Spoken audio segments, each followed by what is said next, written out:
মার্কিন president Donald Trump Iran সংকট থেকে সহজে বেরিয়ে আসতে পারবেন কিনা এই প্রশ্ন এখন আন্তর্জাতিক রাজনীতির অন্যতম আলোচিত বিষয়।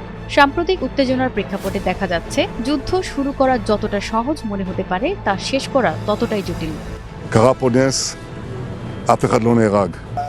We have had very strong talks. We'll see where they lead. We have major points of agreement. I would say almost all points of agreement. Hey Taram, you are fired. You are familiar with this sentence. Thank you for your attention to this matter.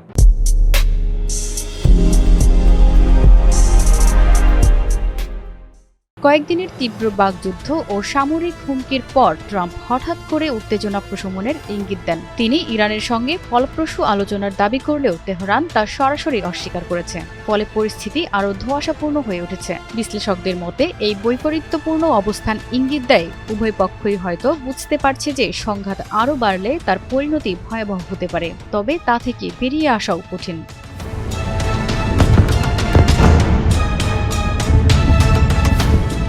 সংঘাতের কেন্দ্রে রয়েছে Hormuz প্রণালী, বিশ্বের অন্যতম গুরুত্বপূর্ণ তেল পরিবহন পথ। ট্রাম্প হুমকি দিয়েছিলেন এই প্রণালী খুলে না দিলে ইরানের গুরুত্বপূর্ণ অবকাঠামোতে হামলা চালানো হবে। পাল্টা হিসেবে ইরান উপসাগরীয় অঞ্চলের জ্বালানি অবকাঠামো ধ্বংসের হুঁশিয়ারি দেয়। এমন পরিস্থিতি বিশ্ব অর্থনীতিকে বড় ধরনের মন্দার দিকে ঠেলে দিতে পারত। তবে শুধু কৌশলগত চাপই নয়, বাস্তব সামরিক সীমাবদ্ধতাও ট্রাম্পের জন্য বড় বাধা। ইরানের গুরুত্বপূর্ণ লক্ষ্যবস্তুতে বড় ধরনের অভিযান চালাতে প্রয়োজনীয় মার্কিন বাহিনী এখনও পুরোপুরি প্রস্তুত নয়, ফলে তাৎক্ষণিক হামলা চালানো ঝুঁকিপূর্ণ হতে পারে।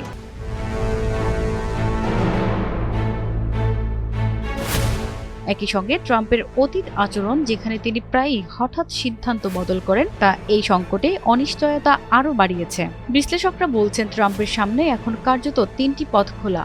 প্রথমত, যুদ্ধ চালিয়ে যাওয়া, যা দীর্ঘমেয়াদে অনিশ্চিত ও ব্যয়বহুল। দ্বিতীয়ত, স্থল বাহিনী পাঠানো, যা রাজনৈতিকভাবে অত্যন্ত ঝুঁকিপূর্ণ এবং তার নিজের নীতির বিরোধী। তৃতীয়ত, একটি বিজয় ঘোষণা করে সংঘাত থেকে সরে আসা।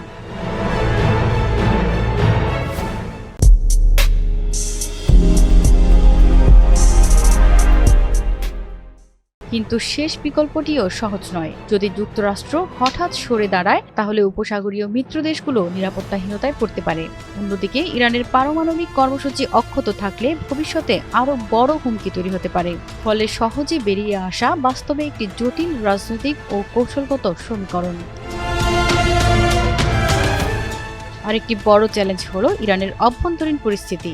দেশটির নেতৃত্ব কাঠামো আংশিকভাবে ক্ষতিগ্রস্ত এবং সিদ্ধান্ত গ্রহণ প্রক্রিয়া বিভক্ত।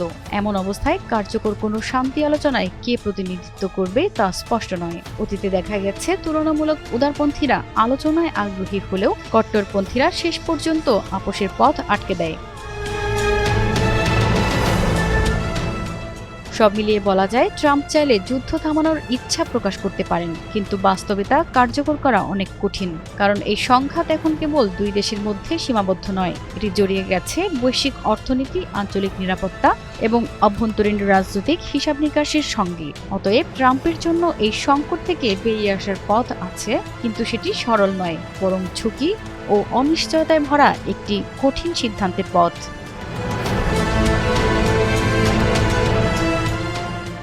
প্রতিমা সরকার, এনটিভি অনলাইন।